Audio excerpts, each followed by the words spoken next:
Bonjour mes bien-aimés, on se retrouve aujourd'hui pour un quart d'heure, une parole autour du prophète Habakkuk. Nous avons vu la fois dernière que le prophète se tenait sur la tour pour écouter ce que l'Éternel allait lui répondre. D'abord lui demander, comme on l'a vu précédemment, d'écrire, parce que la révélation qu'il va lui donner n'est pas pour ce temps précis dans lequel Habakkuk vit, mais pour la fin des temps. Et donc, Habakkuk va prendre une tablette pour que tout le monde puisse lire couramment ce qui est écrit dans la Révélation et tout le peuple pourra être au courant de ce que Dieu dit. En attendant la période où Habakkuk a reçu cette révélation et la mise en route à la fin des temps de cette révélation, il va y avoir un temps. Et nous avons vu que ce temps, c'est le temps de la grâce pour tout un chacun. C'est le temps où Dieu va demander, va interpeller chaque être humain de la terre. N'oublions pas que les individus, chaque humain, a été créé à l'image de Dieu. Et ce que Dieu veut, ce n'est pas que le méchant meure, mais c'est qu'il se repente et qu'il vive. Voilà donc le projet fondamental de Dieu. Aussi, au temps marqué, il a donné Jésus, son Fils bien-aimé, l'unique Fils, afin que toi, moi, quiconque croit en Jésus ne périsse pas, mais qu'il ait la vie éternelle. Si bien que dans cette période, le train de la grâce va passer devant chaque être humain. Dieu a mis dans le cœur de l'homme la pensée de l'éternité. Le train de la grâce va s'arrêter devant chaque être humain. Les portes de ce train seront ouvertes pour chaque être humain. Jésus est la porte de cette grâce. C'est dans ce train, toute personne qui voudra monter trouvera la paix, le repos, le pardon pour ses péchés, un guide qui le conduira au port désiré, disons à la gare désirée, une sécurité profonde. Ce train passe devant la vie de chaque personne sur Terre. Chaque personne est libre de le prendre ou de ne pas le prendre. Jésus est le conducteur de ce train.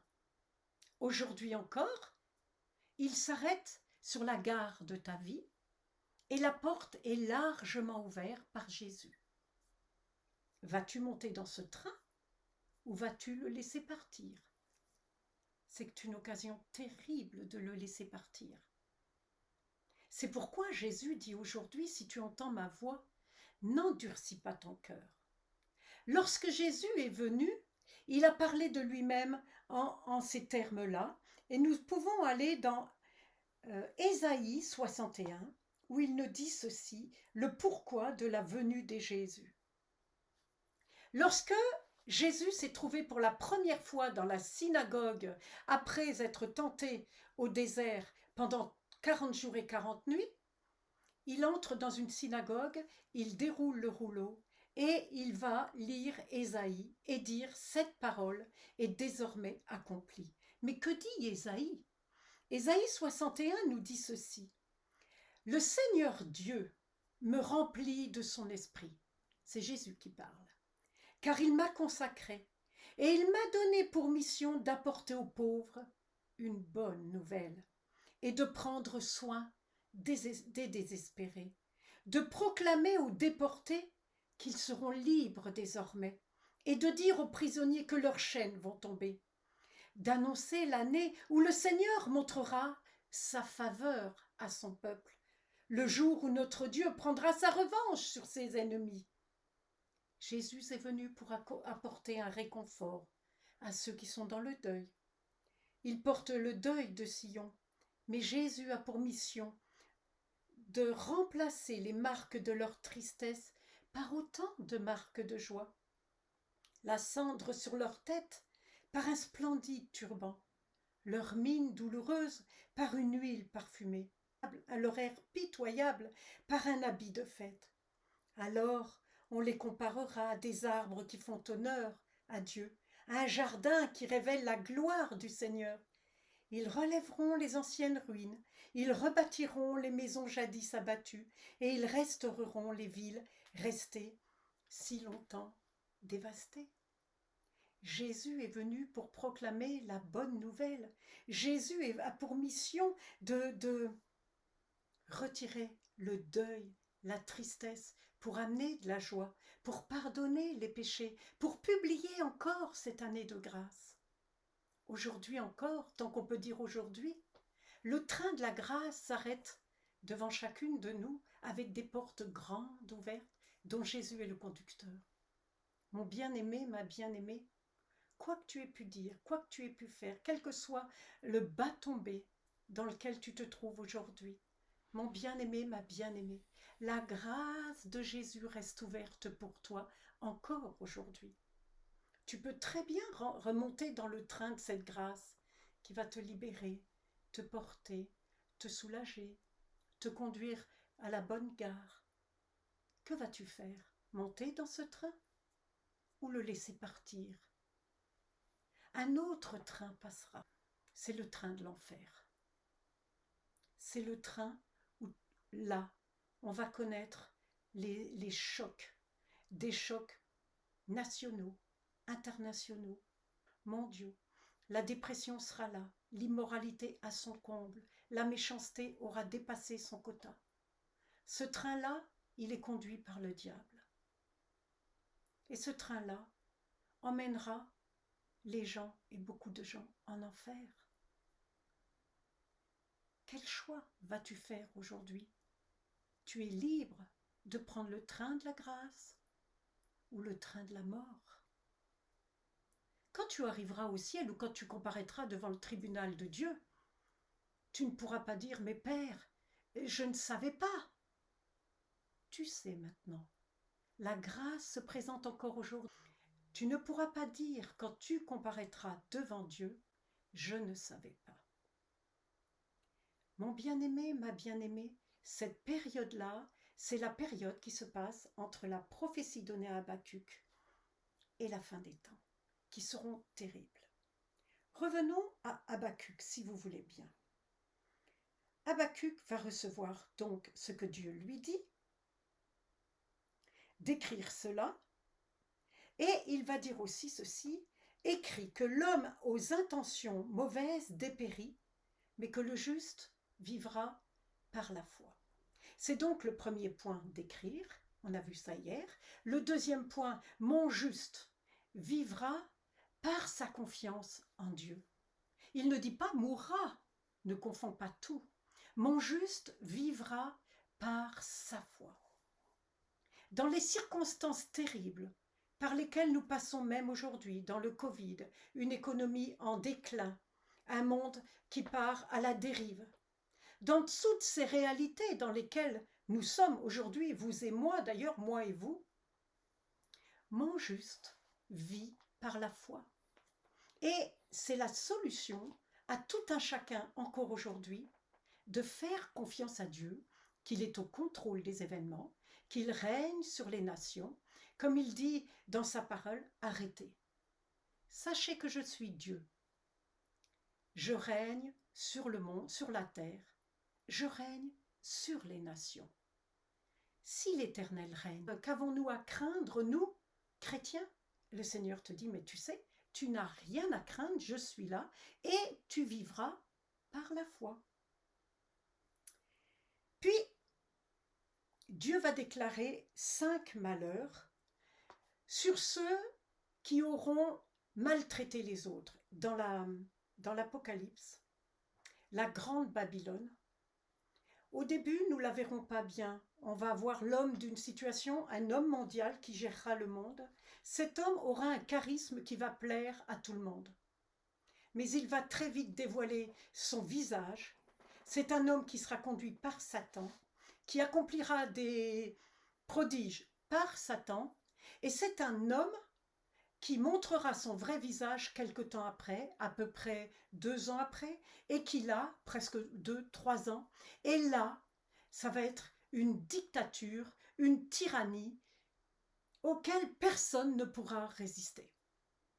Dieu dit qu'à cette tyrannie-là, à cette nation, à cette tyrannie-là, il y aura un retour, un revers. Et il va parler de 5 malheurs. Il va dire le premier malheur, malheur à qui accumule des richesses en volant les autres. Mais le Seigneur lui dit qu'il y a un temps et que là, ça s'arrêtera et ce sera lui qui sera volé. Ils seront dépouillés à leur tour et ils seront pillés à leur tour. Le deuxième malheur, c'est malheur à ceux qui empochent des gains malhonnêtes en faveur des proches et pensaient être assez haut placés pour échapper au coup du malheur.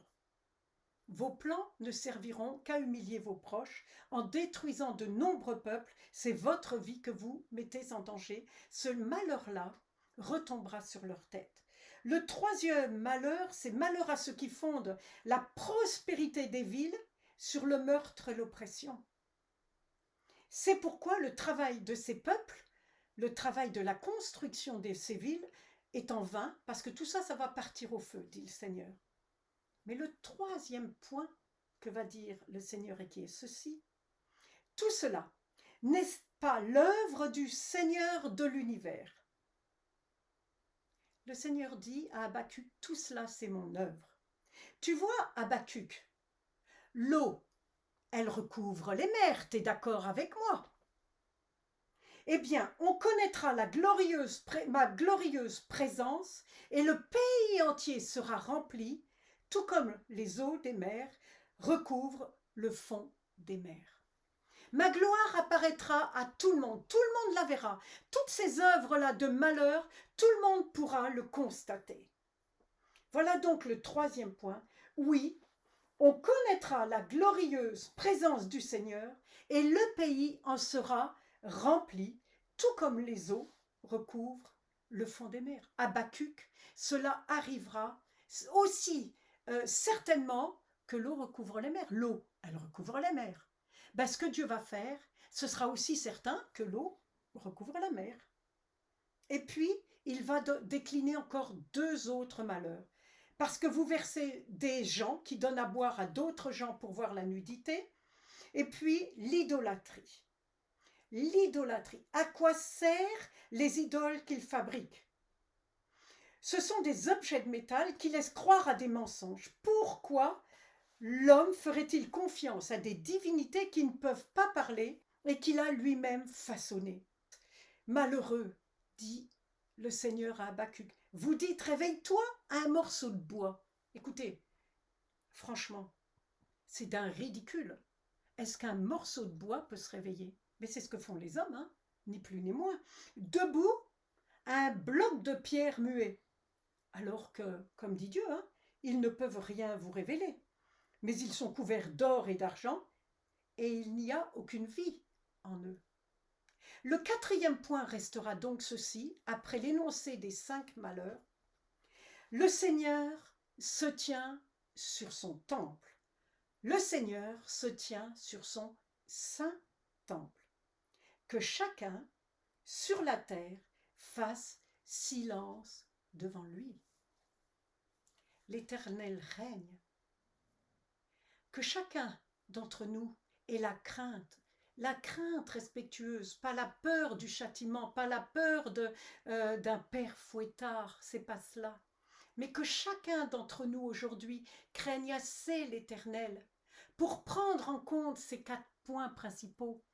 La nécessité d'écrire, la nécessité de vivre par sa foi, la nécessité de reconnaître que c'est l'œuvre de l'Éternel et non l'œuvre du diable, que c'est l'Éternel qui crée ces événements et qu'ils sont aussi certains que l'eau recouvre la mer, tout le monde verra la splendeur de l'Éternel dans ses réalités.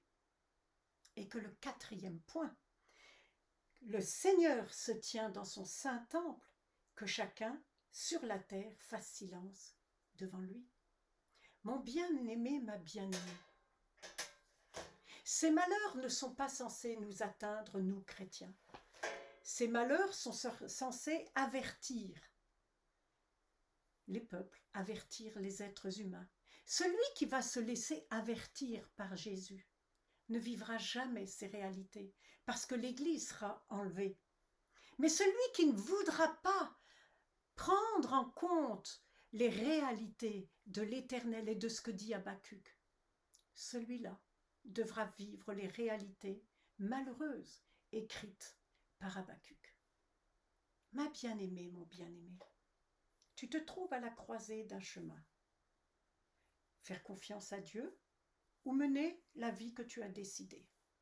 C'est ton libre choix. Jamais Jésus ne forcera quelqu'un. Pour autant, il frappe encore aujourd'hui à la porte des cœurs.